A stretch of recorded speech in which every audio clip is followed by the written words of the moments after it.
I've been a vegetable gardener for over 8 years now, and for the last 6 of those years, I have been starting seeds indoors. And this year, my indoor seedlings look better than they ever have. I mean, just look at these. I started these on February 9th, so it has been a while.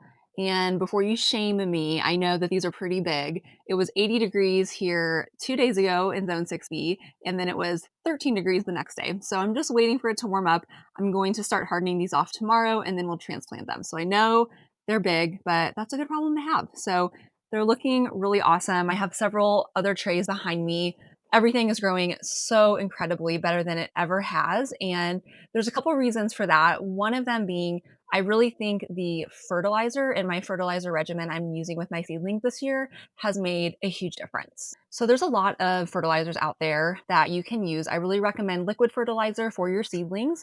And for me personally, the product that I have used this year is this Neptune's Harvest. And I've used this in previous years as well, like in my garden. But this was the first year that I've tried it with seedlings. Now, when you are growing seedlings indoors, it is important to use fertilizer because a lot of times, depending on whatever you're using for your potting mix, there's not a lot of nutrients in it. For me, I do soil blocks and they're made of coco coir, perlite, and vermiculite. So there's no nutrients in that, which means you have to add that fertilizer.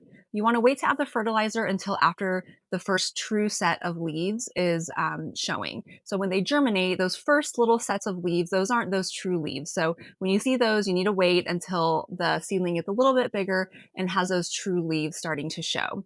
The other thing to know with fertilizing your seedlings is you do not want to follow the recommendation on the bottle for how much fertilizer to dilute in the water because seedlings are really fragile. And if you use too much fertilizer, you're actually going to harm them. And so for this product in particular, I used about a teaspoon per gallon of water. And I started doing that every day. When I watered them, I would bottom water here in my trays. And it's been a really great product. I'm an organic gardener. That's just personal preference.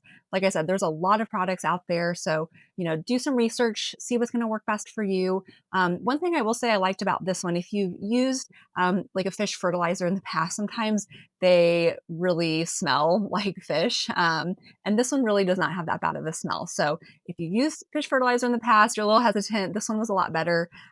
So had great success with this one. Like I said, my seedlings are just incredible this year. I can't wait to get them out in my garden here in the next few days.